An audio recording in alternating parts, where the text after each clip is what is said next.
Assalamualaikum warahmatullahi wabarakatuh.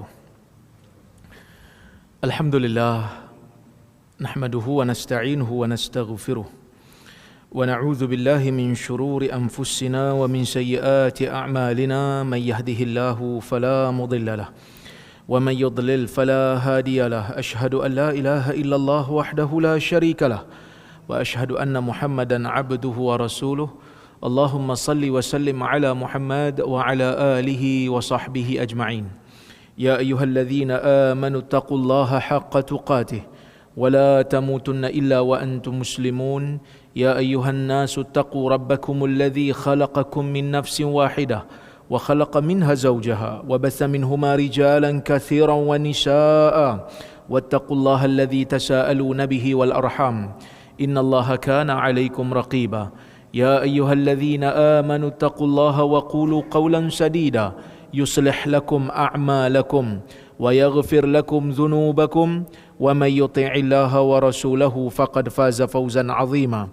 فإن أصدق الحديث كتاب الله وخير الهدي هدي محمد وشر الأمور محدثاتها وكل محدثة بدعة wa kullu bid'atin dalalah. Amma ba'd.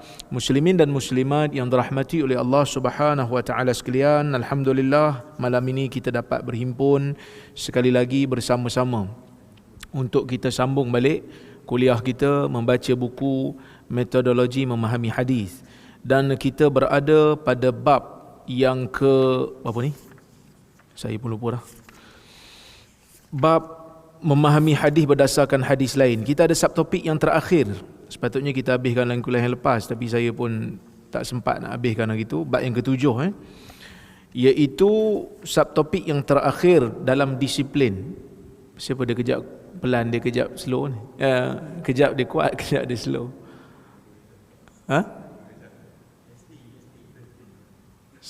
Ada orang testing kat belakang?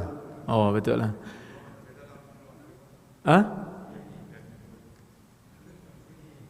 Oh, situ. Okey. Tuan-tuan, suara okey ke? Suara saya okey? Jelas? Sharp tak?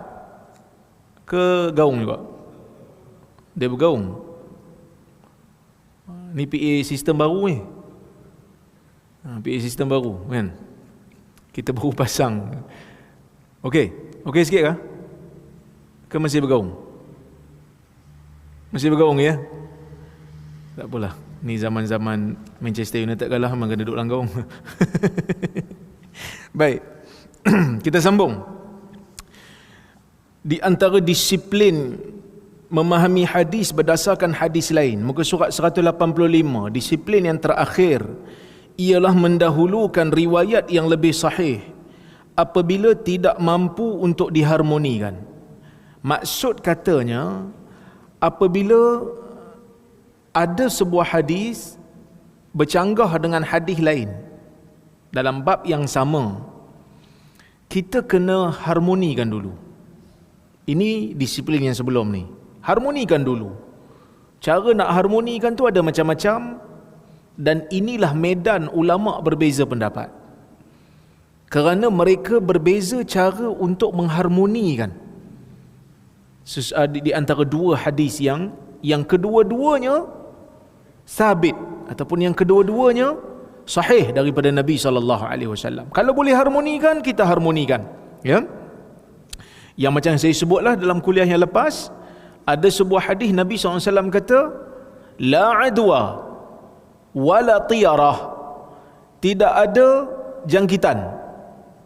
Tiba-tiba dalam hadis yang lain Nabi SAW sebut, idza sami'tum bi ardin fala taqdimu alaih wa idza waqa'a bi ardin wa antum biha fala takhruju firaran minhu. Atau kama qala, hadis Bukhari. Kalau taun telah melanda sesebuah negeri yang kamu tak ada dalam dia, kamu jangan masuk. Dan apabila dia berlaku dalam sebuah negeri yang kamu berada di dalamnya, jangan keluar kerana nak lari daripada dia.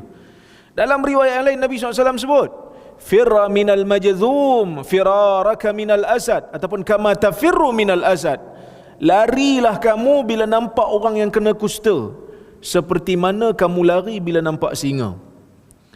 Ada hadis Nabi kata tidak ada jangkitan. Ada hadis Nabi suruh lari. Ada hadis Nabi tak bagi masuk tempat yang ada wabak. So sekarang ni mana satu yang betul?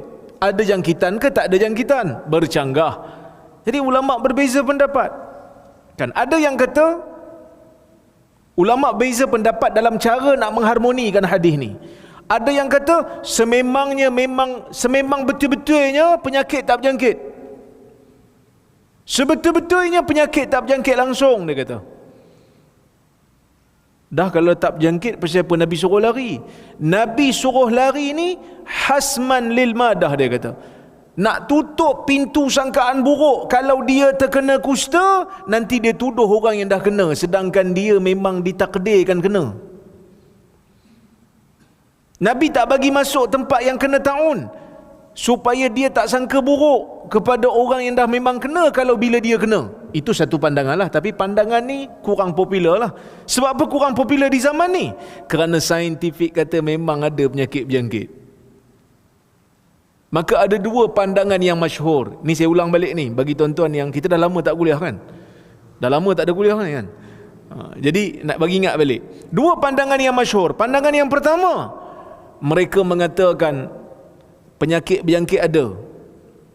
Yang Nabi nafikan tu ialah penyakit yang berjangkit dengan kepercayaan orang jahiliyah, iaitu jangkitan penyakit tu disebabkan oleh kerana diri dia, bukan kerana izin Allah. Kan saya cerita sebelum ni kan, saya terkena COVID, duduk sekali satu rumah dengan isteri tak kena sampai kesudah. Sedangkan COVID tu berjangkit. Saya pun tak tahu saya jangkit daripada siapa. Kan? Tiba-tiba duduk serumah dengan orang rumah saya, dia tak kena. Baru teringat hadis ni. Oh betul lah. Ada penyakit berjangkit, ada penyakit yang Allah Ta'ala takdirkan tak berjangkit kat kita, tapi berjangkit kat orang lain. Sesama berjangkit tak berjangkit? Sesama berjangkit lah. Kan? Tapi ada orang duduk sebelah orang sesama seminggu, tak ada apa. Ada orang kena sekali je. Mungkin orang tu bersin depan dia masuk terus kena. Sebab antibody kita kadang-kadang boleh lawan penyakit tu. Kadang-kadang antibody kita lemah. Ini semua dengan izin Allah Subhanahu Wa Taala. Maksudnya kuasa Allah penentu dalam masalah ni. Bukan semestinya bila dia berjangkit maka dia akan kena pada kita. Tak. Ada waktu dia datang kat kita, antibody kita lawan dengan kehendak dan izin Allah. Itu pertama.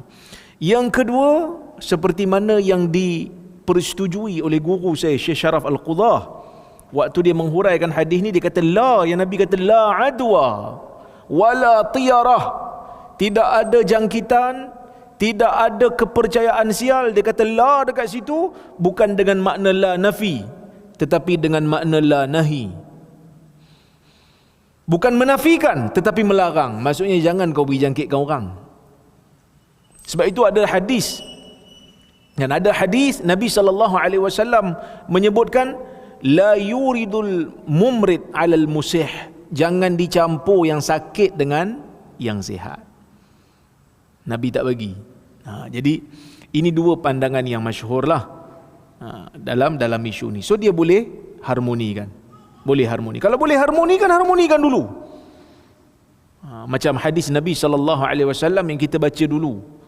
Nabi SAW sebut dalam hadis riwayat Abu Ayyub Al-Ansari, la tastaqbilul qiblah bil ghaid awil baul wala tastadbiruha syarriqu aw gharribu. Jangan bila nak buang air besar ataupun nak buang air kecil, kamu jangan pandang kiblat, jangan belakangkan kiblat. Tiba-tiba ada hadis daripada Ibnu Umar dalam Sahih Bukhari, sahih. Ibnu Umar kata, aku panjat rumah Hafsah, rumah kakak dia, ternampak Nabi SAW dalam tandas. Nabi sedang buang air menghadap ke Baitul Maqdis dan membelakangkan Kaabah. Ada hadis Nabi tak bagi, ada hadis Nabi buat. Maka para ulama berbeza pendapat dalam cara nak menghimpunkan hadis ni, kita kata apa, nak mengharmonikan hadis ni. Ada yang kata yang Nabi buat tu khas untuk dia, maka kalam dia kekal untuk kita. Ada yang kata gitu. Ada juga yang kata yang Nabi SAW buat tu dalam binaan yang ada dinding. Yang Nabi larang tu kalau kita buang air di padang pasir yang tidak ada binaan. Maka ni ruang untuk berbeza pendapat. Ulama berbeza disebabkan cara nak mengharmonikan hadis tu. Okey. Kalau tak boleh nak harmonikan, tak boleh nak diharmonikan, cara ni tak kena, cara ni tak kena, cara ni tak kena, maka para ulama dia akan pergi kepada kaedah tarjih. Apa itu tarjih? Tarjih tu maksudnya kita pilih satu, kita tolak satu. Maksud dua hadis bercanggah, nampak dua-dua macam sahih, cuba harmonikan. Tak boleh. Bila tak boleh, kita kena ambil salah satu. Nak ambil salah satu macam mana?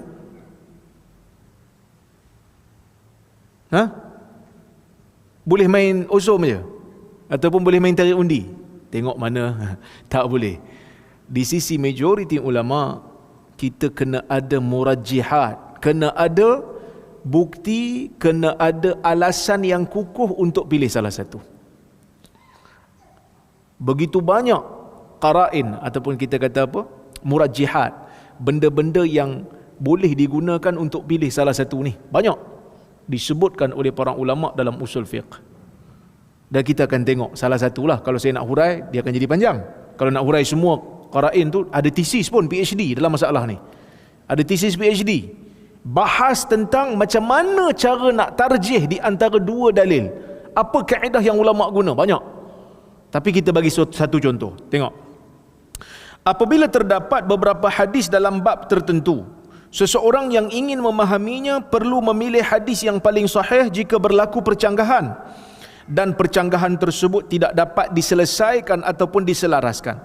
Proses memilih hadis yang lebih kuat dan meninggalkan hadis selainnya dinamakan at-tarjih. Proses tu dinama tarjih. Terlalu banyak wujuhut tarjih, alasan-alasan untuk pilih yang mana yang lebih kuat, disebutkan dalam kitab usul fiqh dan usul hadis untuk memberikan panduan kepada ulama untuk memilih sebahagian hadis dan meninggalkan hadis yang mencanggahinya. Okey. Kita tengok contoh. Hadis cara cucian kawasan yang terkena air kencing. Okey. Antara contoh yang menjelaskan perkara ini ialah hadis berkaitan cara menyucikan kawasan yang terkena air kencing. Abdullah bin Ma'qil bin Muqarrin berkata, "Shalla a'rabi ma'an nabi sallallahu alaihi wasallam bihadhihi al-qissah. Qala fi wa qala ya'ni an-nabiy sallallahu alaihi wasallam khudhu ma bala alaihi min at-turab fa'alquhu wa ahriqu ala makanihi ma." Hadis riwayat Abu Daud. Kata Abdullah bin Ma'qil, ada seorang badui datang semayang dekat masjid Nabi sallallahu alaihi wasallam. Badui ni orang yang datang daripada luar Madinah, orang yang duduk dekat pedalaman, yang tak ada bercampur dengan orang lain lah. Maksudnya dari sudut adab dia tu agak kurang sikit lah. Dari sudut gaya dia pun macam kasar sikit. Okey. Salla Arabi. Kata Abdullah bin Ma'qil, seorang badui bersalat bersama dengan Nabi sallallahu alaihi wasallam. Ya. Dia ada sebutlah kisah yang disebutkan dalam hadis yang sahih. Ya, dia kencing dalam masjid. Dia tak keluar daripada masjid. Dalam masjid tu dia kencing. Badui kan, dia tak tahu. Okey. Wa qala, lalu Nabi sallallahu alaihi wasallam bersabda. Nabi kata apa? Khudhu ma bala alaihi minat turab. Ambil tanah yang badui ni kencing. Tanah yang badui tu kencing, di mana badui tu kencing, tanah tu ambil, fa'alquh, lalu buang tanah tu, wa ahriqu ala makanihi ma, tempat yang ditinggalkan, tanah yang dah yang dah dibuang tu, yang bakinya tu, tuangkan dengan air. Ni riwayat Abu Daud. Clear Okay. Jika diteliti, hadis ini menyatakan bahawa kawasan tanah yang terkena air kencing badui itu perlu diambil dan dibuang daripada masjid. Maksud tanah kena ambil, kena buang. Okay. Kemudian air mutlak perlu dicurahkan ke atas ataupun di atas kawasan yang telah dibuang tanahnya itu. Tapi peliklah kita pun. Sebab kalau dah buang tanah tu, dah tak tinggal kesan, nak buat apa pergi curah air lagi? Tak? Kalau tempat tu dah dibuang, air kencing tu semua dah diangkat, nak buat apa lagi dah kita pergi tuang air? Tapi hadis sebut macam tu. Hadis ni, riwayat ni sebut macam tu. Ni riwayat daripada Abdullah bin Ma'qil. Okey. Zahir lafaz hadis ini mencanggahi hadis lain yang menyatakan bahawa cukup sekadar mencurahkan air di kawasan yang terkena air kencing dan tidak wajib untuk membuang tanah yang terkena najis. Ada pula pecanggah dengan hadis lain. Abu Hurairah radhiyallahu anhu berkata, qama a'rabi fabala fil masjid fatanawalahu an-nas faqala lahum an-nabiy sallallahu alaihi wasallam da'uhu wa hariqu ala baulihi sajlan min ma au zanuban min ma fa innama bu'istum muyassirin wa lam tub'asu mu'assirin. Hadis riwayat Bukhari. Maksudnya, seorang lelaki badui kencing dalam masjid. Maksud dia solat dulu, lepas tu mungkin dia tak tahu rupanya masjid ni tak boleh buang najis. Dia pergi kencing dalam masjid. Fatanawalahu nas, lalu manusia ni nak pergi tangkap dia. Sahabat bila tengok, sahabat marah. Memanglah marah, kan? Memanglah marah.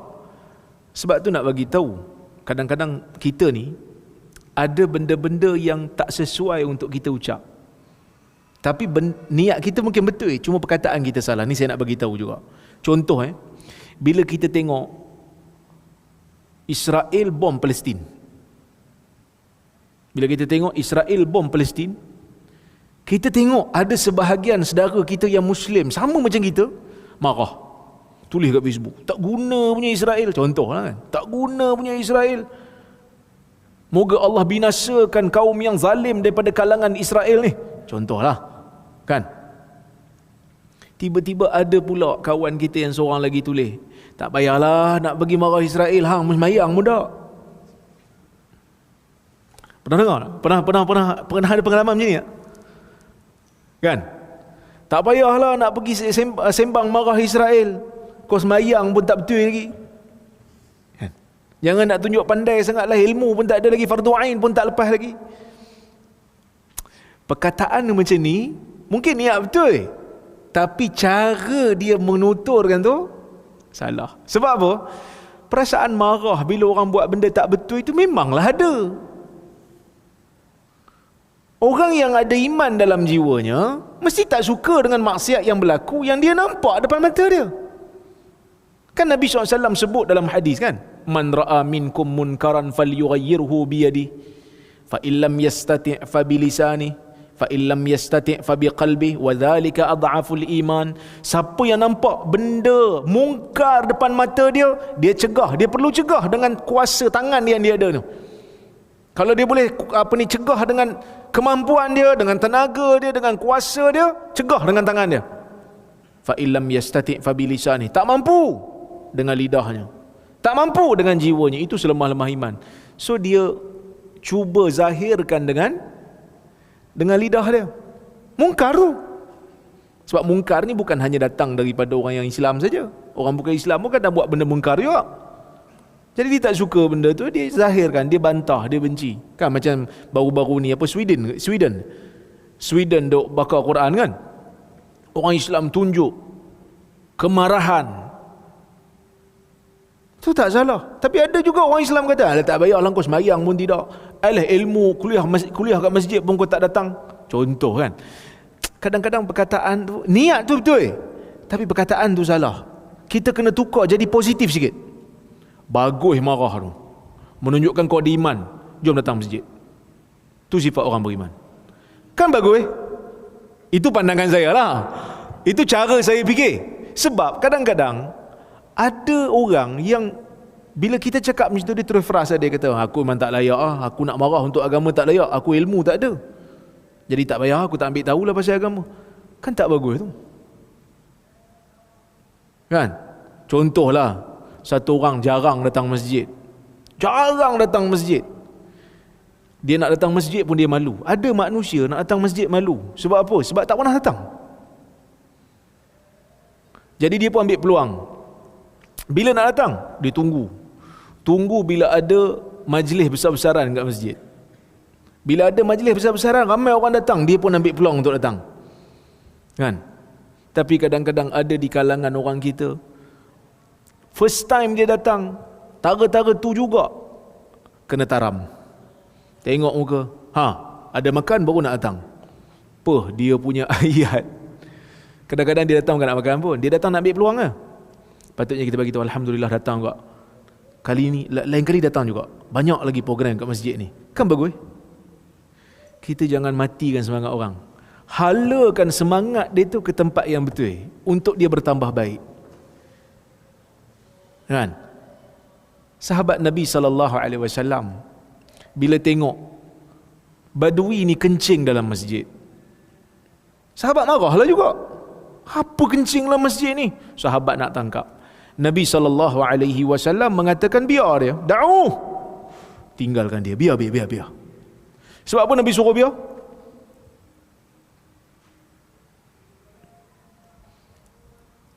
Salah satu daripada dua sebab.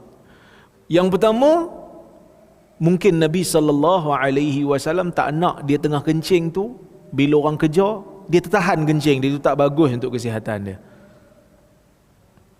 Kan? Tak bagus. Tengah-tengah kencing elok je, saluran terbuka, tiba-tiba air tengah kuat, dia pergi tutup.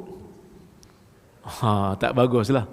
Ada juga yang kata Nabi SAW nak jaga kebersihan masjid, dia tengah kencing, kita pergi kejar.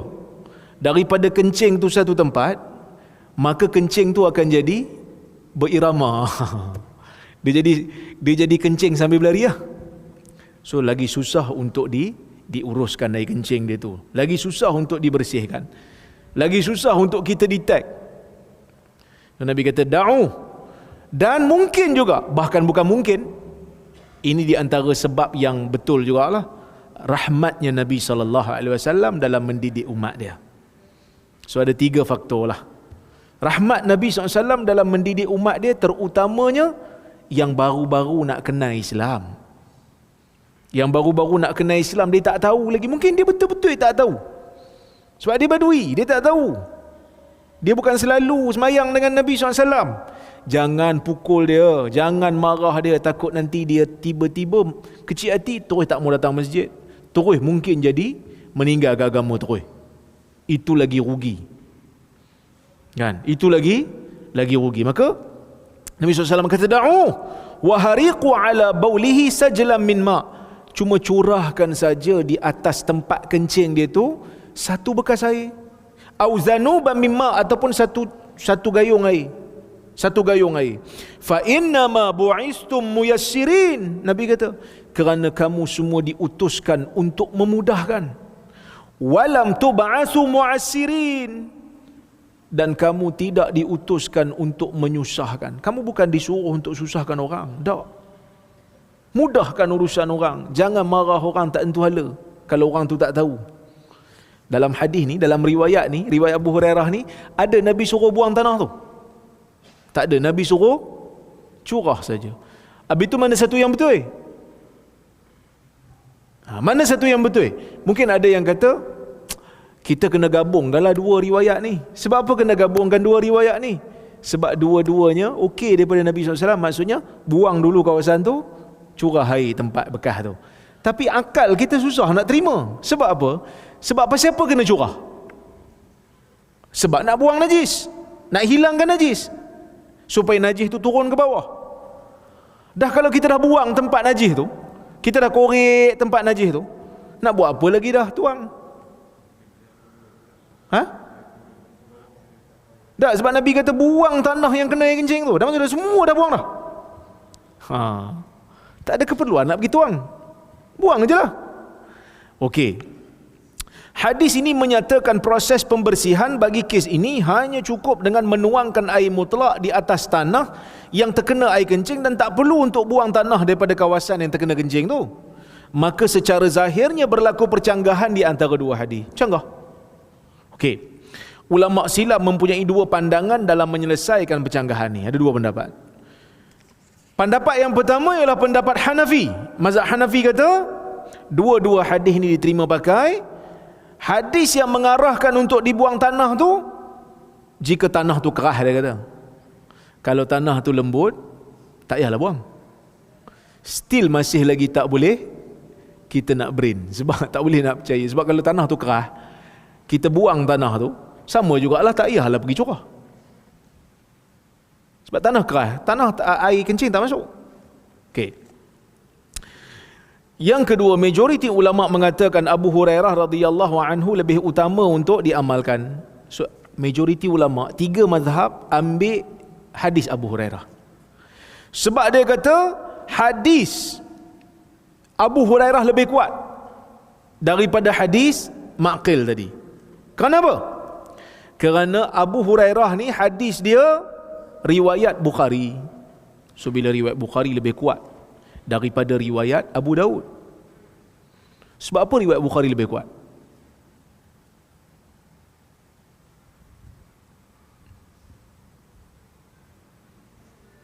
Tuan-tuan tak perasan? Tak tahu? Kitab hadis paling sahih, kitab apa? Sahih Bukhari. Yang nombor 2 Muslim. Okey. Sebab apa Sahih Bukhari paling kuat? Kerana Imam Bukhari ni waktu nak pilih hadis nak masuk dalam kitab dia, dia bukan pilih hadis yang biasa-biasa. Katalah saya ni zaman dulu perawi hadis. Saya ada ramai anak murid. Macam ni? Kan? Macam ni? Katalah saya baca hadis hari ni. Tuan-tuan ni semua perawi saya lah. Tuan-tuan akan riwayat pada anak murid. So sampai kat zaman Imam Bukhari, bila Imam Bukhari nak pilih hadis saya, dia tak pilih hadis daripada anak murid yang biasa. Dia akan pilih daripada anak murid yang lama mulazamah, lama melazimi saya dan ingatannya kuat dan dia tekun belajar. Maksudnya cemerlang. Itu Imam Bukhari akan pilih. Sebab tu Sahih Bukhari paling sahih. Sebab tu bila kata satu riwayat Bukhari, satu lagi riwayat lain, tak boleh nak diselesaikan. Bukhari dulu Sebab Imam Bukhari dia pilih sahih tahap tinggi. Maksudnya bila Imam Bukhari nak pilih, dia bukan pilih yang sahih aja. Dia pilih sahih tahap tinggi. Dia bukan pilih sahih tahap rendah.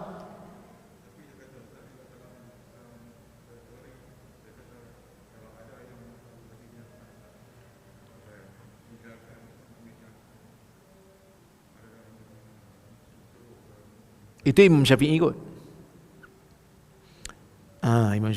Imam Syafi'i yang kata kalau ada hadis sahih itulah mazhabku, ataupun ada hadis sahih dan aku keluarkan pendapat yang tak sama dengan hadis, maka tinggalkan kalamku, ambil hadis tu. Itu Imam Syafi'i punya kata-kata lah. Tapi bukan, Imam Syafi'i bukan sebut pada kita lah, bukan sebut pada kita ni, pada orang yang ada kemampuan nak tengok hadis lah kan. Kalau kita ni jenis tengok hadis semua sama je kan, bukan kita reti pun kan.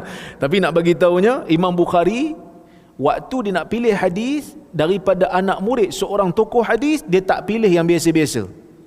Dia pilih yang kuat ingatan, yang hebat, yang dahsyat ingatan dia, dan melazimi lama. Melazimi tok guru dia lama sehingga dia mahir tentang hadis guru dia. Sebab dia lazimi lama sehingga dia boleh kenal dah. Anak murid tu sendiri boleh kenal. Contohnya macam bila nak riwayat daripada Syu'bah, dia mesti ambil daripada jalur Gundar. Siapa yang belajar hadis dia tahu.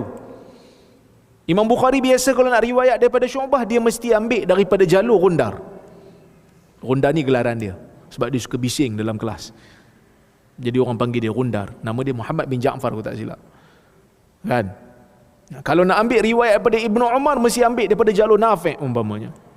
Ini Kita panggil ashab. Kalau nak ambil riwayat daripada Zuhri, mesti ambil daripada Ma'mar, ataupun daripada Malik, ataupun daripada Syuaib bin Abi Hamzah, ataupun daripada Yunus.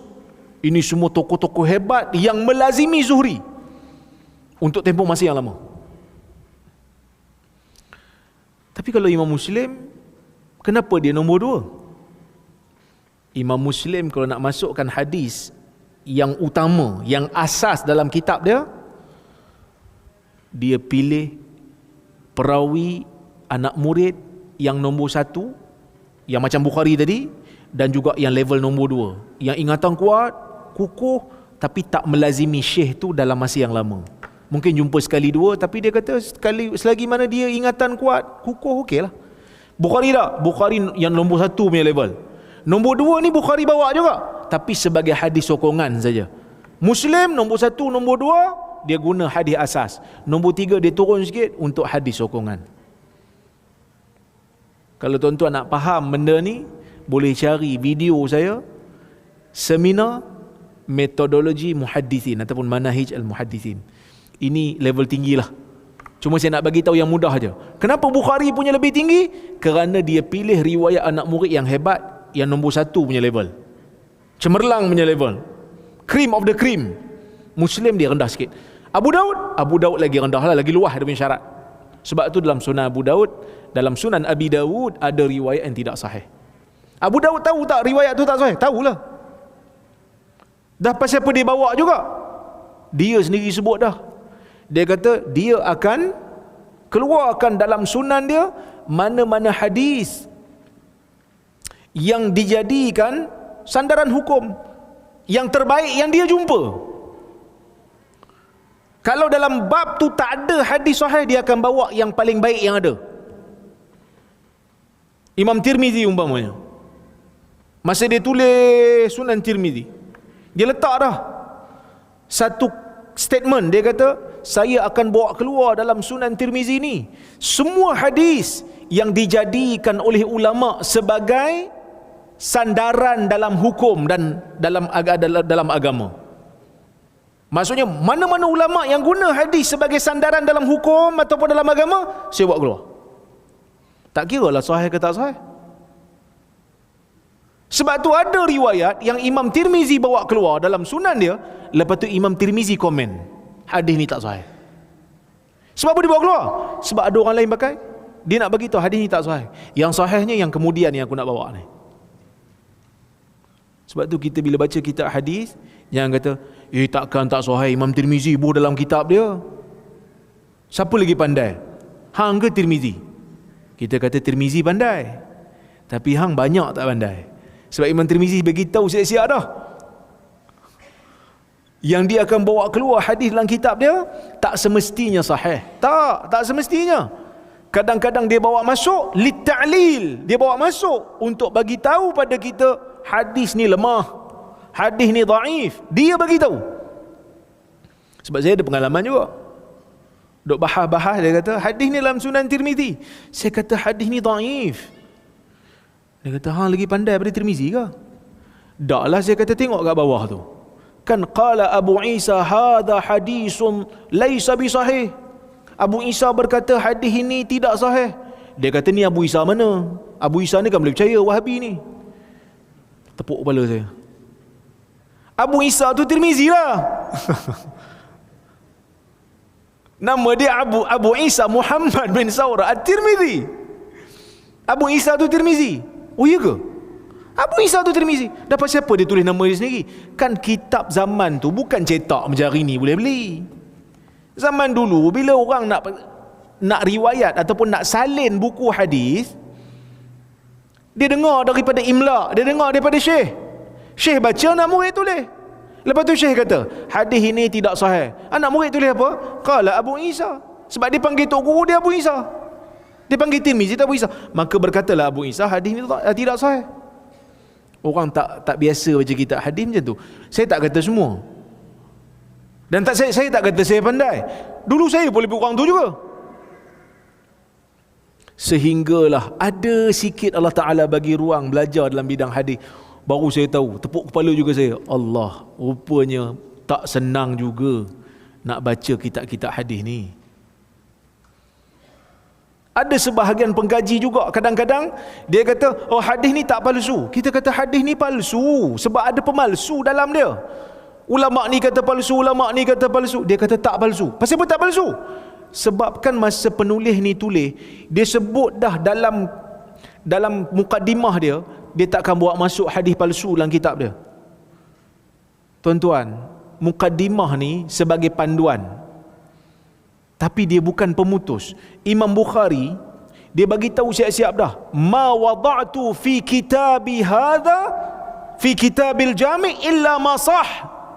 Aku tidak akan letakkan di dalam kitab sahih aku ni melainkan apa yang sahih.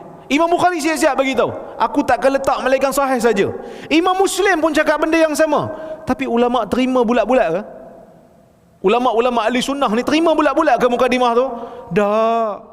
Mereka semak satu-satu sehingga mereka dapati betul-betul isi kandungan dia sama macam statement dia, barulah mereka terima. Kerana ada kitab sahih yang lain, Sahih Ibn Hibban umpamanya, Sahih Ibn Khuzaimah umpamanya, memang dalam mukadimah bagi tahu siap-siap dah, aku akan bawa masuk hadis yang sahih. Tapi Sahih Ibn Hibban kenapa tak diangkat macam Sahih Bukhari? Kenapa Sahih Ibn Khuzaimah tidak diangkat macam Sahih Muslim? Kerana walaupun pengarang dia kata dia nak bawa masuk hadis sahih semata, tapi ulama semak dan saring, rupanya banyak yang tak sahih yang dimasukkan juga. Al-Imamul Hakim umpamanya dalam kitab Al-Mustadrak ala Sahihain, masuk Mustadrak ala Sahihain ni tambahan terhadap Bukhari Muslim. Kerana Al-Hakim ni dia ada satu motivasi bila ahli-ahli bid'ah zaman tu dok kata hadis di sisi ahli sunnah yang sahih tak banyak. Sebab apa? Bukhari Muslim tu yang sahih, yang lain tak sahih. So dia nak buktikan hadis sahih di sisi ahli sunnah ni banyak. Dia tulis Al-Mustadrak ala Sahihain, maksudnya tambahan terhadap Sahih Bukhari Muslim. Dia bawa masuk hadis, dia bawa masuk hadis, dia bawa masuk hadis. Dia kata hadis ni sahih, hadis ni sahih, hadis ni sahih, hadis ni. Dan dalam itu statement dia, dia nak tambah hadis-hadis sahih yang mencapai piawaian Bukhari dan Muslim, tapi tak ada dalam Bukhari Muslim. Itu statement dia, itu tujuan dia. Adakah ulama ahli sunnah terima bulat-bulat? Tak, mereka semak dan mereka saring. Sehingga Ibnu Salah dalam kitab Muqaddimah Ulumul Hadis, Ibnu Salah mengatakan, Al-Hakim wasi'ul khatwi fi tashih. Al-Hakim dalam bab mensahihkan hadis, langkahnya terlalu luas. Maksudnya senang-senang sangat nak kata hadis sahih.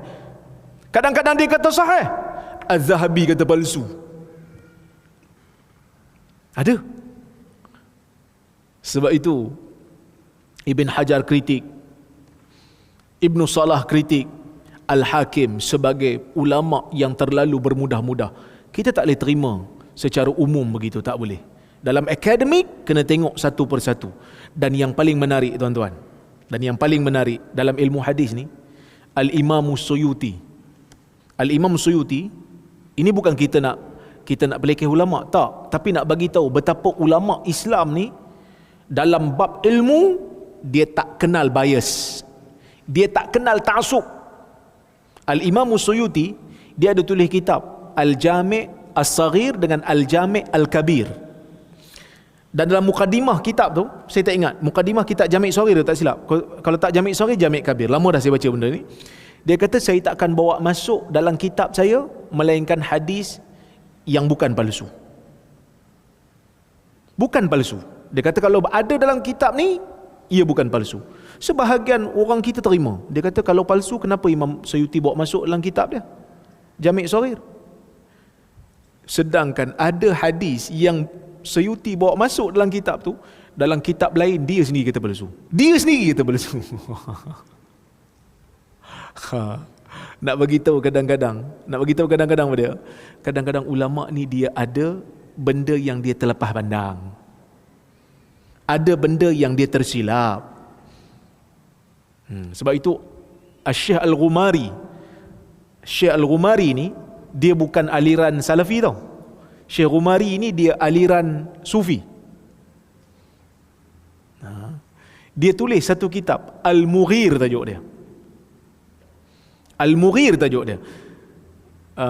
Saya tak ingat, panjang lah, tajuk kitab tu panjang. Tapi kitab Al-Mughir ni apa dia buat?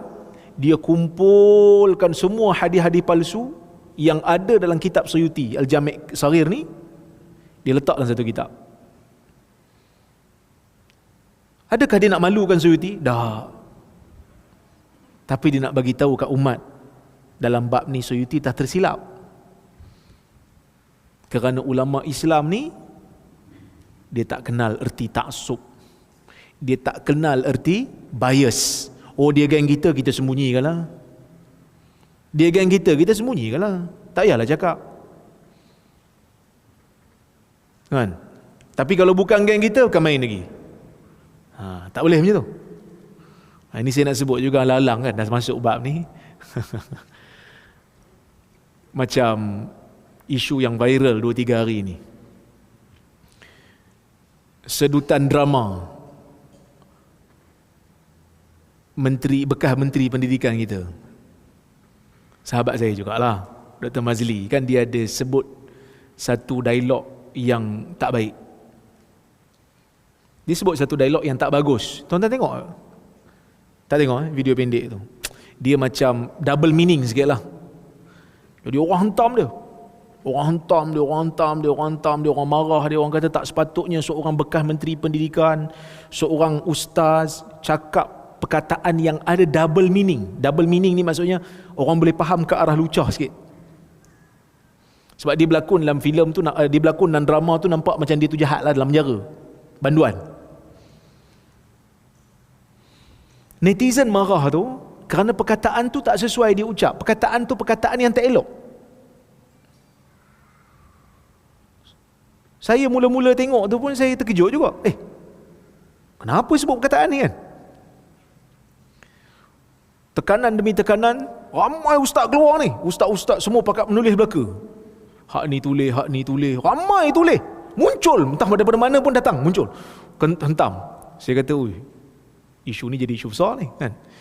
Akhirnya Dr. Mazli tulis satu statement minta maaf, dan dia mohon supaya Astro buang skrip yang 15 saat tu, buang.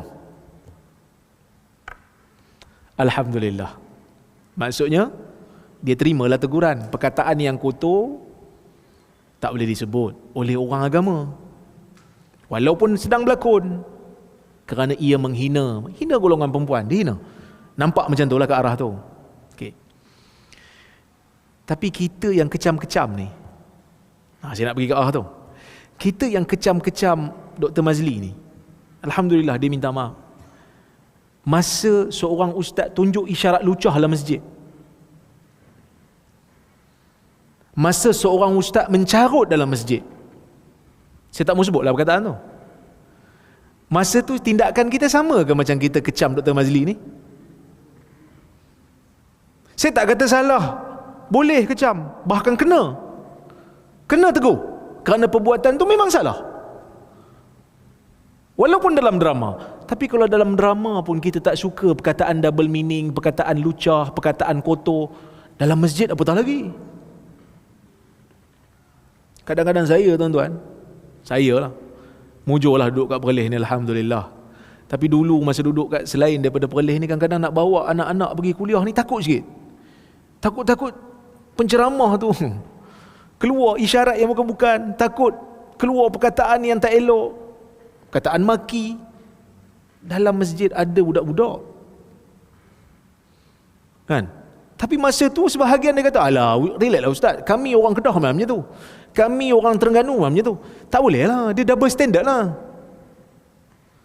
Perkataan kotor di mana pun kotor, perkataan lucah di mana pun dia anggap lucah. Tak boleh kata, kami, negeri kami macam tu. Tak boleh. Dalam masjid, luar masjid pun kamu marah, dalam masjid lagilah sepatutnya kena. Jaga adab tempat salat. Tapi bila saya tulis tu,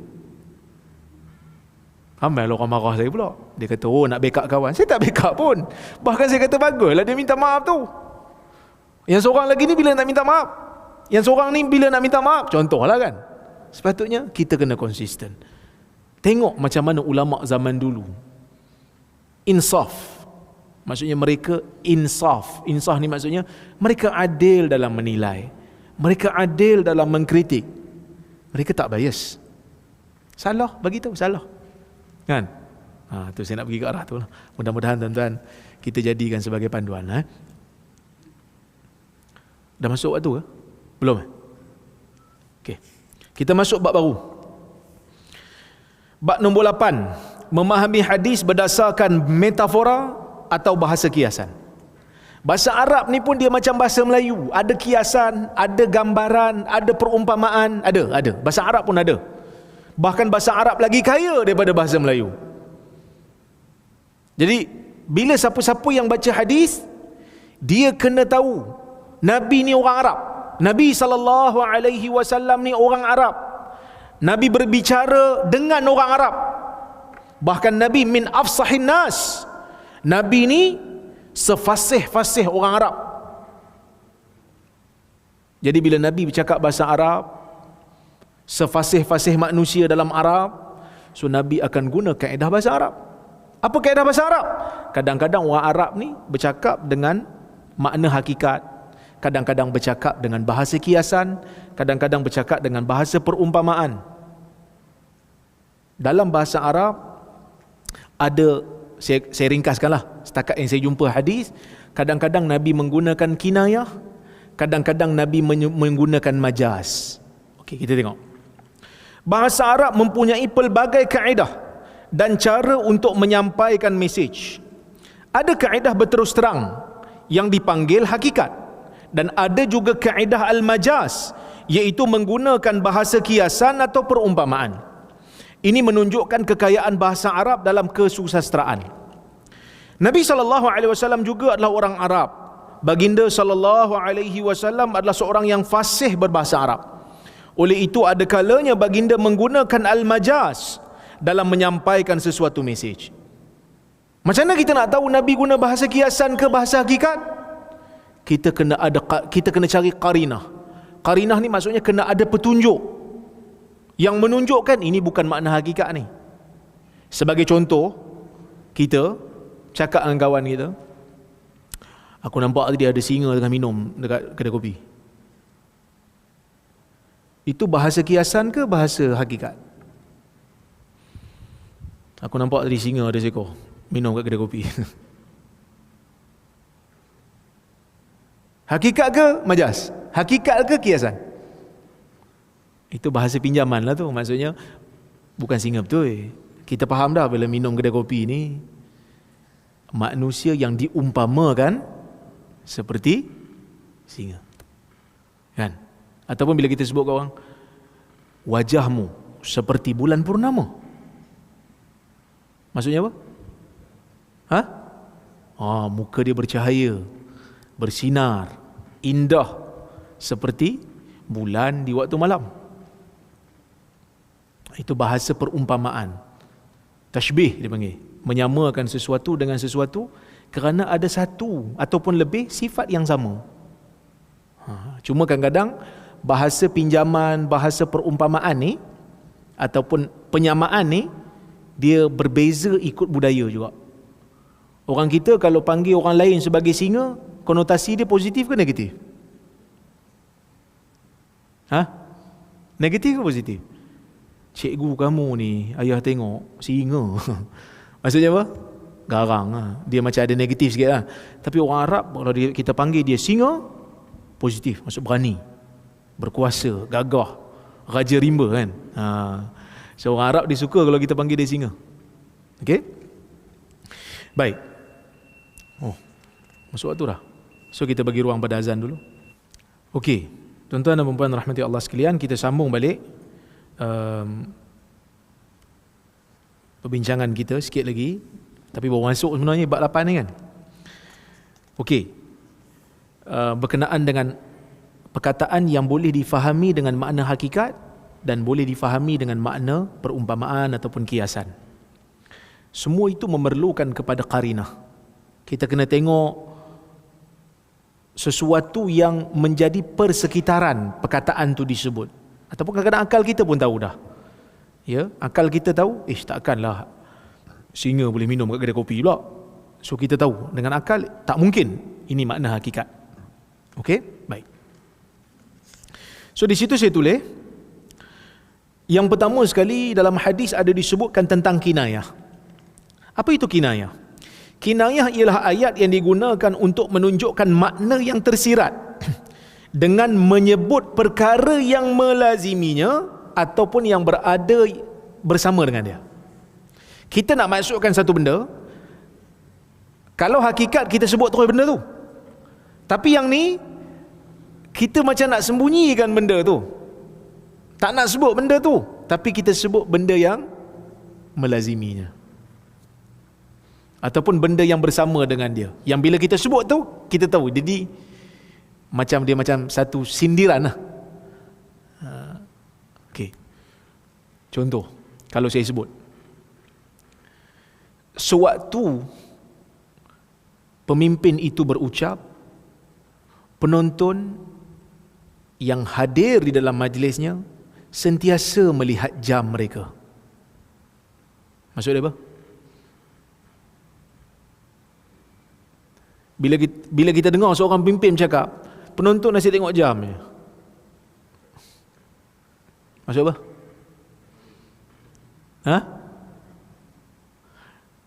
Boring bila nak habis? Kan? Kadang-kadang kita guna perkataan tu. Orang Arab panggil kinayah. Nabi SAW juga guna bahasa kinayah ni. Ia digunakan dalam hadis Nabi SAW. Siapa yang baca hadis Nabi, dia akan jumpa. Kita bagi contoh. Hadis wajib mandi junub ketika bersetubuh. Okey, tengok. Daripada Abu Hurairah radhiyallahu anhu, qala an-nabiy sallallahu alaihi wasallam, idza jalasa baina syu'abiha al-arba' thumma jahadaha faqad wajaba al-ghusl. Hadis riwayat Bukhari. Apabila seseorang lelaki telah berada di antara 4 bahagian anggota, kemudian dia bersungguh, maka wajib mandi. Maksud apa? Takkan duduk saja. Duduk dan bersungguh, Nabi kata. Faham lah. Maksudnya telah berlaku persetubuhan, wajib mandi. Sebab itu saya sebut, jika diperhatikan dalam hadis ni, perkataan yang digunakan oleh Nabi SAW ialah 4 bahagian anggota isteri. Ulama berbeza pendapat tentang maksud 4 anggota ni. Ada yang mengatakan 2 tangan dan 2 kaki. Ada juga yang mentafsirkan 2 kaki dan 2 paha. Tapi posisinya sama. Cuma perkataan Nabi SAW tidak boleh dimaksudkan dengan literal, iaitu semata-mata duduk di depan anggota tu, maka wajib mandi. Katalah isteri baring depan kita, kan? Kita pun duduk, saya kena mandi. Kalau itu maksudnya. Maksudnya telah berlaku hubungan tu. Sebab tu Nabi kata summa jahadaha, kemudian dia bersungguh dengannya. Dia bersungguh, maksudnya ada usaha daripada dia untuk melakukan hubungan tu. Okey. Contoh lain, hadis yang menceritakan tentang sifat tamak manusia, iaitu daripada Anas. Anas bin Malik radhiyallahu anhu qala Rasulullah sallallahu alaihi wasallam, "Law anna li bani Adam wadiyan min dhahab, ahabba an yakuna lahu wadiyan, wa la yamla afahu illa turab, wa yatubu Allahu ala man tab." Ni pun hadis riwayat Bukhari juga. Iaitu Nabi kata, kalaulah bagi anak Adam ni ada satu lembah yang dipenuhi emas. Tahu lembah? Lembah ni kawasan yang rendah di antara 2 bukit, kan? Kalau dipenuhi dengan emas, lembah ni kira luas lah, sebab gunung mestilah besar, kan? Jadi luas, penuh dengan emas. Nabi kata, ahabba ayyakuna lahu wadiyan, dia nak lagi satu supaya dapat 2. Wala yamla afahu illa turab, dan tidak ada sesuatu yang dapat memenuhkan mulutnya melainkan tanah. Apa maksud? Apa maksud tanah? Apa yang sinonim dengan tanah bila sebut pasal manusia ni? Dalam kubur lah. Maksudnya dia takkan rasa cukup, tamak tu takkan kenyang, melainkan bila pasir dah masuk dalam mulut dia, iaitu bila dia mati dan telah dikuburkan, barulah dia rasa cukup. Wa yatubullahu ala man tab, Allah menerima orang yang bertaubat. Hadis ini jelas mengandungi makna yang tersirat. Apa yang jelas, hadis ini ingin memberikan peringatan kepada orang mukmin tentang sifat tamak kepada harta yang ada pada diri seorang manusia. Sifat tamak ni tak pernah hilang daripada manusia walaupun dia sudah menjadi teramat kaya. Kan? Sifat ni akan terhenti apabila seorang manusia berada dalam situasi mulutnya dipenuhi dengan tanah. Apa maksud mulut dah penuh dengan tanah? Matilah. Matilah. So nak bagi tahu kepada kita manusia ni, sifat tamak tu memang ada. Cuma bila Nabi sebut dekat ujung tu, sebab sekali ada orang salah faham pula. Ada orang kata, dah memang Nabi pun kata kita tamak ustaz, jomlah tamak. Tapi Nabi tahu akan ada orang salah faham, so Nabi sebut kat ujung tu, wa yatubullahu ala man tab, Allah menerima taubat orang yang bertaubat. Maksudnya hati-hati kamu, hati-hati kamu, jangan sampai kerana tamak kamu langgar apa saja kerana nak dapatkan harta yang banyak. Kan? Sebab apa? Ada tak manusia ni yang dah kaya tapi tamak lagi? Ada social eksperimen kan dibuat. Kalau tuan-tuan tengok dekat media sosial, ada sebahagian daripada manusia buat eksperimen sosial. Dia jatuhkan duit ataupun dompet di tengah-tengah orang. Kan? Ada yang pakai elok, tengok dompet jatuh, ambil, lari terus. Panggil balik. Pasal baru ambil? Tapi ada orang, dia jatuhkan depan peminta sedekah. Peminta sedekah tu ambil dan pulangkan balik. Maksudnya, tamak ni, dia tak terikat dengan miskin atau kaya. Tapi dia terikat pada individu. Macam mana dia kontrol perasaan tamak tu? Itu yang Nabi SAW nak bagi peringat kat kita. Tamak ni bukan semesti pada orang miskin. Sebab ni dah ada lembah yang dipenuhi dengan emas pun nak satu lagi. Maksudnya bukan semesti orang miskin je tamak. Mungkin kadang-kadang orang miskin tak tamak pun. Kan? Kadang-kadang mungkin orang miskin tak tamak. Sebab tu dalam Islam ni Nabi SAW ajar kita untuk berkongsi. Makanan yang untuk 2 orang, kongsi untuk 3 orang. Nabi suruh kongsi. Sebab nak buang perasaan tu, selain daripada berkat turun, nak buang perasaan tamak. Jangan tamak. Kalau kita kongsi 3 orang, kita makan pun behave sikit lah. Kalau kita makan bersama.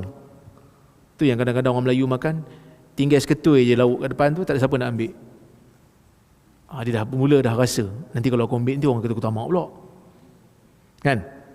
Maka kita berjaya didik diri kita supaya taklah begitu tamak. Okey. Majas akli. Majas akli ialah ayat yang menyandarkan sesuatu perbuatan kepada bukan pelakunya yang sebenar, kerana ada hubung kait dan wujudnya petunjuk yang menghalang tafsiran literal. Nabi SAW ada menggunakan kaedah majas akli ini dalam hadisnya.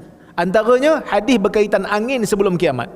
Hadis Abu Hurairah radhiyallahu anhu. Tengok hadisnya. Inna Allah yab'atsu rihan minal Yaman aliyan minal harir fala tad'u ahadan fi qalbihi mithqalu dzarratin min iman illa qabadathu. Rawahu Muslim. Hadis riwayat Muslim. Daripada Abu Hurairah radhiyallahu anhu, dia kata Nabi SAW bersabda, sesungguhnya Allah akan menghantar satu angin daripada Yaman, yang mana angin ni lebih halus tiupannya daripada harir, daripada sutera. Kalau sutera tu halus, angin ni lagi halus. Maksudnya bukan Allah Ta'ala hantar ribut, tak. Hantar angin yang halus. Okey. Fala tad'u ahadan, dan angin ni tidak meninggalkan sesiapa pun yang dalam jiwanya ada satu zarah iman. Satu zarah ni benda yang kecil, paling kecil. Satu zarah iman pun dalam jiwanya, melainkan angin ni akan genggam dia. Maksudnya akan mati kan dia? Tuan-tuan, angin ada tangan tak? Sampai nak genggam ni.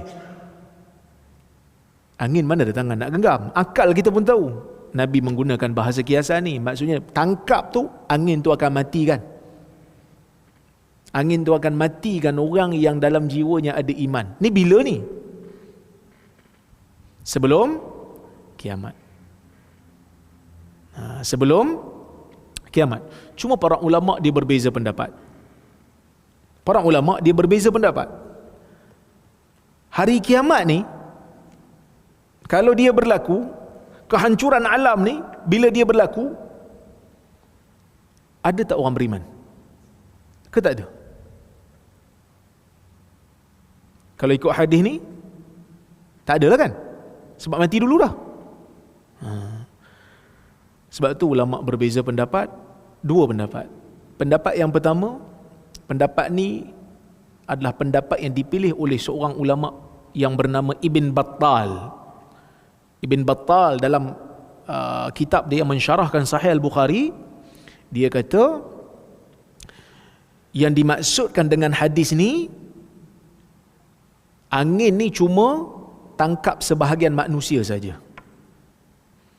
Maksud sebahagian orang beriman je mati. Ada sedikit Allah Ta'ala tinggalkan.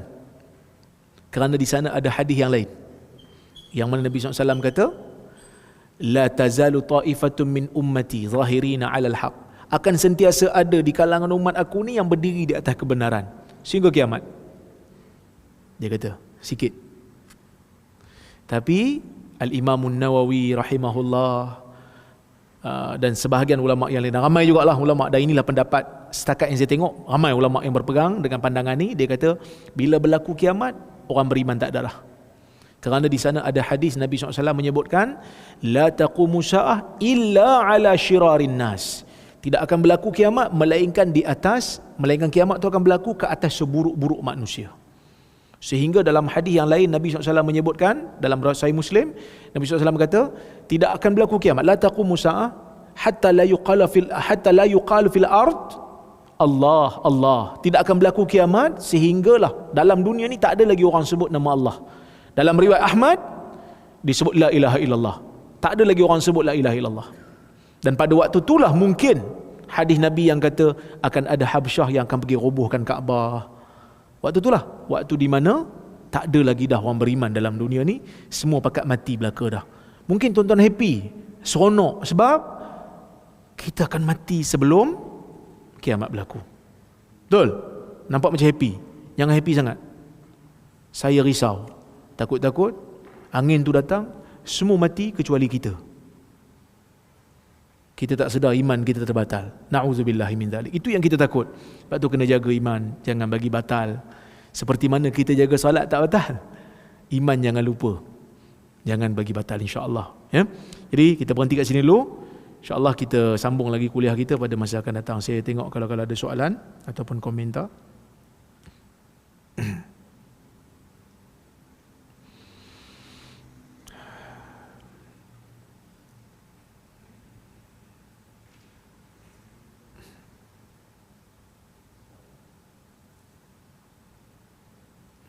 Ada banyak soalan ni. Assalamualaikum Dr. Waalaikumsalam. Ada produk Quran yang baru dalam pasaran, sistem pasaran jualan menggunakan multi level marketing. Adakah ini dibolehkan mengikut syarak? Pertama sekali, multi level marketing ni ada banyak bentuk, macam-macam cara. Jadi kalau tanya saya boleh ke tak boleh, pertama saya bukan pakar muamalat lah, sikit-sikit boleh lah. Tapi yang keduanya saya kena tengok dulu macam mana cara dia beroperasi. Al-hukmu ala syai' far'un an tasawwurihi. Hukum ke atas sesuatu adalah satu cabang daripada kita mendapat gambaran. Dapat gambaran dulu, then baru kita bagi dia hukum. Sebab kadang-kadang multi level marketing ni, dia bukan jual barang pun, dia cari downline je. Barang tu jadi ni je kan. Jadi orang kata apa, jadi alasan je. Salam Dr. Waalaikumsalam. Harap sihat-sihat. Alhamdulillah saya sihat. Saya ada satu soalan, betul kepada asalnya kedudukan iblis lebih tinggi dan lebih berilmu dari malaikat Jibril sebelum Allah menciptakan manusia? Ini soalan setelah kami tengok sebuah video. Jazakallah khair. Wa antum jazakumullahu khair. Memang ada satu riwayat daripada Ibnu Abbas yang disebutkan oleh ulama-ulama tafsir yang mengatakan bahawasanya iblis ni sebelum dia dilaknat, sebelum dia ingkar, nama dia Azazil, dan dia di kalangan malaikat yang mulia. Memang ada disebut. Lepas tu dia ingkar, lalu dia dilaknat, terus dipanggil iblis. Okey. Tapi riwayat ni pertama bukan riwayat daripada Nabi SAW. Kalau kita tengok dalam hadis, dalam suratul Kahf, Allah Subhanahu wa taala jelas mengatakan iblis ni daripada apa? Kana minal jin. Kana minal jin fa fasaqa an amri rabbih. Dia daripada jin dan dia ingkar arahan Tuhan dia. Dan kalau kita tengok dalam ayat Quran yang lain, Allah Subhanahu wa taala menyebutkan apa? La ya'sunallaha ma amarahum wa yaf'aluna ma yu'marun. Malaikat tidak ingkar, tidak derhaka terhadap arahan Tuhan. Wa yaf'aluna ma yu'marun, dan mereka sentiasa melaksanakan apa yang diperintahkan. So, kalau ikut ayat Quran ni, nampak macam pertama, malaikat dia tak ingkar arahan Tuhan. Apa yang Tuhan suruh dia buat. Itu yang pertama. Yang kedua, iblis bukan daripada kalangan malaikat yang dicipta daripada cahaya, tetapi dia daripada jin. Maka sebab itu ada seorang ulama, dia tulis satu kitab, Syekh Asy-Syanqiti, dalam kitab dia Adwa'ul Bayan, dia memilih pendapat yang mengatakan iblis ni daripada jin, bukan daripada malaikat. So riwayat tu dia kata riwayat yang dari mungkin Ibn Abbas ambil daripada Israiliyat, iaitu riwayat-riwayat ahli kitab yang terdahulu. Wallahu a'lam. Assalamualaikum Doktor. Waalaikumsalam. Soalan saya, mana lebih utama, qasar ke tamam saat safar? Sebab ada kawan saya, dia tak nak qasar sebab dia rasa mudah je dia singgah untuk solat bila-bila jika dah masuk waktu, dan dia rasa tamam lagi baik dari qasar. Saya dah ajak qasar tapi dia tak nak juga, dia nak tamam juga. Jazakallah khair wa antum jazakumullah khair. Tuan-tuan faham qasar ke tamam ni? Ni budak-budak muda ni faham lah. Dia orang ni demo yang apa, rakan-rakan kuliah tuan-tuan, dia lagi pandai kadang-kadang pada ustaz. Baru banyak ustaz dia merakam kan. Sebab tu dia mengangguk je, faham qasar dengan tamam. Qasar ni semayang 2 rakaat, kita ringkas daripada 4 bila kita musafir. Tamam tu maksudnya kita semayang 4 lengkap. So semayang yang boleh diqasarkan ni ialah zuhur, asar dan juga isyak. Subuh dengan maghrib tak ada qasar lah. Jadi bila kita musafir, cukup jarak. Kalau ikut mazhab Syafi'i dia kata 2 marhalah. Kalau ikut Ibn Taymiyah dia kata ikut uruf. Kalau ikut Syekh Osman Shibir dia kata nampak 80 km ke atas tu dah bolehlah qasar. Sebab dia kata kalau kita bergerak sejauh itu, kita lebih ada mentaliti untuk bawa bekalan dari sudut duitnya, dari sudut bagnya, sebab kita nak berjalan jauh. Kita dah ada mentaliti nak keluar daripada kawasan kita. Cuma isu ni isu khilaf, kita tahu jarak ni. Cuma kalau katalah kita ambil pendapat mazhab Syafi'i kata 2 marhalah. 2 marhalah ni pun ada yang kata 80, ada yang kata 82, ada yang kata 85, ada yang kata 89. Kenapa beza-beza ni? Sebab zaman Nabi SAW dia tak ada metrik punya ukuran, tak ada. Zaman Nabi SAW dia akan kira takribi, jarak anggaran. Satu hari perjalanan unta. Dia kira macam tu lah. Macam zaman dulu kan, orang zaman dulu kalau Melayu, berapa jauh lagi? Sepelaung. Tahu sepelaung? So kalau kita laung tu orang sana boleh dengar. Tu sepelaung. So apa macam cerita ada filem apa? Cerita filem senario ke apa? Berapa lama lagi kita nak sampai? Sebatang rokok lagi orang kaya. Maksud, saya bukan nak suruh hisap rokok ni, tapi nak bagi tahu zaman dulu kadang-kadang dia orang terpaksa guna anggaran tu untuk tahu berapa jarak, sebab zaman tu tak ada kiraan metrik yang tepat macam hari ni. Hari ni memang dah ada dah 1 kilometer, 2 kilometer, so senang kira. Okey. Katalah dia dah ambil pendapat satu pandangan kata okey 80 dia dah boleh musafir dah. Bila dia dah musafir, tengah-tengah jalan dia nak pergi solat. Solat qasar ni bagus ke solat tamam bagus? Okey. Rukhsah ni dia ada macam-macam. Ada rukhsah yang wajib, ada rukhsah yang bagus untuk dilakukan, ada rukhsah yang kalau boleh janganlah. So rukhsah ni dia ada dia punya kategori. Ada rukhsah yang wajib. Contohnya macam kita nak pergi berubat, kalau tak berubat kita mati. Dia kata, tapi kalau saya berubat ustaz, saya kena buka aurat saya. Ada rukhsah tak untuk buka? Ada rukhsah. Kalau tak berubat mati, wajib tak dia berubat? Sebahagian ulama mengatakan wajib, ada yang kata sunat. Khilaf di kalangan para ulama, tapi kalau dah sampai melibatkan nyawa, kan? Kita yang katalah dia doktor kan, dia ada rukhsah untuk buka dan selamatkan. Dia tak boleh kata, ni aurat dia, saya tak boleh buka. Walaupun rukhsah, saya tak boleh. Saya kena biarkan dia mati. Tak boleh. Wajib dia bantu. Wajib ambil rukhsah tu untuk bantu manusia. Kalau tak mati, kerana nak menghidupkan nyawa. Okey, itu yang pertama.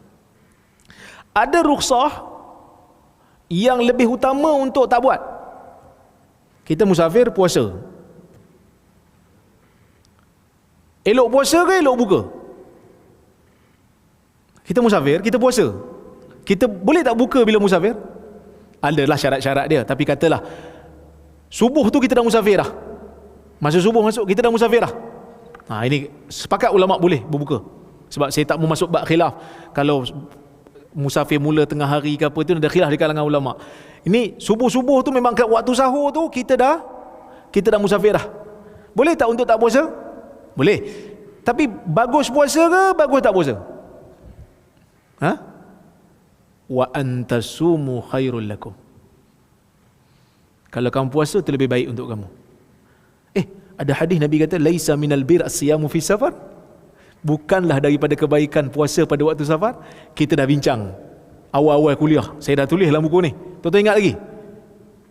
Tuan-tuan tak ingat. Buku pun tak ada. Jadi tak apa, saya tak marah. Hadis tu Nabi sebut untuk orang yang musafir sampai dalam keadaan dia pengsan berpuasa. Sebab tu Nabi kata berbukalah. Bukanlah satu kebaikan puasa waktu musafir ni sampai keadaan kamu macam ni. Tapi kalau dia masih bertahan, dia elok lagi, dia boleh tahan, puasa lebih bagus. Itu menurut majoriti ulama. Itu yang kedua. Ada rukhsah yang lebih bagus dibuat. Tak wajib, tapi lebih bagus dibuat. Contohnya qasar. Kenapa ulama kata, majoriti ulama kata bagus qasar? Kerana ada dua sebab. Yang pertama, kerana Nabi SAW kalau musafir, Nabi memang qasar. Itu sunnah. Kan? Nabi SAW solat bersama dengan sahabat, belakang Nabi ada orang yang bukan musafir. Nabi kata apa? Atimmu salatakum fa inna qaumun safar. Sempurnakan salat kamu. Sebab dia orang musafir, Nabi musafir dengan beberapa orang sahabat dia. Bila dah 2 rakaat qasar, bagi salam lah kan. Yang ikut belakang Nabi, dia orang tamam. Yang bermukim ni, yang bermustautin ni, dia orang tamam. So Nabi kata kat dia orang lepas solat, Nabi kata atimmu salatakum, sempurnakan salat kamu, fa inna qaumun safar, kerana sesungguhnya kami ni musafir. Kami musafir. So dia orang pun bangun. Kan? Kami bangun, sempurnakan. Itu yang pertama. Sebab Nabi SAW dalam musafir memang Nabi solat qasar. Nabi lazimi solat qasar. Itu sunnah. Yang keduanya, kerana Hanafi kata wajib qasar. Majoriti ulama kata sunat qasar. Jadi keluar daripada khilaf, dituntut. Keluar daripada khilaf, digalakkan. Jadi kalau kita salat qasar, Hanafi pun kata tak apa, majoriti pun kata bagus. Jadi kita keluar daripada khilaf. Tapi saya nak juga solat tamam. Solat tamam sah lah. taklah kita kata tak sah, lepaslah tanggungjawab dia. Cuma agama ni bukan apa yang akal fikir semata-mata. Agama ni terutama dalam bab ibadat kadang-kadang melampaui logika akal. Tu saya sebut dulu. Ambil wudu. Lepas tu terkentut. Nak kena basuh punggung ke nak kena basuh muka balik untuk solat? Kan? Kalau macam tu saya selesa basuh punggung Ustaz sebab saya kentut tadi. Kuat nampaknya. Agama kan macam tu. Nak solat balik pergi ambil basuh muka balik, basuh tangan balik, sapu kepala balik, telinga, kaki. Walaupun yang kentut tu punggung. Kerana agama ni bukan. Okey, itu pertama. Yang keduanya, kalau kita salat, kita musafir. Kita berhenti salat kat masjid. Masjid ni tempat orang musafir singgah kan. Tadi pun ramai satu bas singgah solat. Tapi sebab dia orang solat sama dia orang tadi, dia orang kasar lah. Cuma dia orang singgah, imam tengah solat. Imam solat isyak. Imam tamam. Dia orang kena solat, boleh solat kasar belakang imam ataupun kena solat tamam? Dia orang wajib solat tamam. Berdasarkan riwayat Ibn Abbas, ketika mana Ibn Abbas solat di belakang imam, dia tamam. Dan Ibn Abbas kata tilkas sunnah, itulah sunnah. Jadi kalau kita semayang belakang imam yang tamam, maka kita solat tamam. Kalau kita musafir solat sama-sama kita kasar. Tapi kalau dia nak tamam juga, biarlah dia. Nak macam mana? Itu agama dia. Bukan agama dia, pegangan agama dia. Kita, orang kata saya mengkafirkan orang pula kan. Itu pegangan agama dia. Itu keyakinan dia. Wallahu a'lam. Okey tuan-tuan, mudah-mudahan ada manfaat untuk kuliah pada malam ini. Saya ucapkan terima kasih banyak pada yang hadir secara fizikal dan hadir secara dalam talian. Terima kasih kepada Global Ihsan juga yang bawakan kuliah ini secara dalam talian. Moga Allah Ta'ala berkati mereka. Saya mohon maaf terkasar bahasa tersilap kata. Aqulu qawli hadha wa astaghfirullahal azim li wa lakum. Wassalamualaikum warahmatullahi wabarakatuh.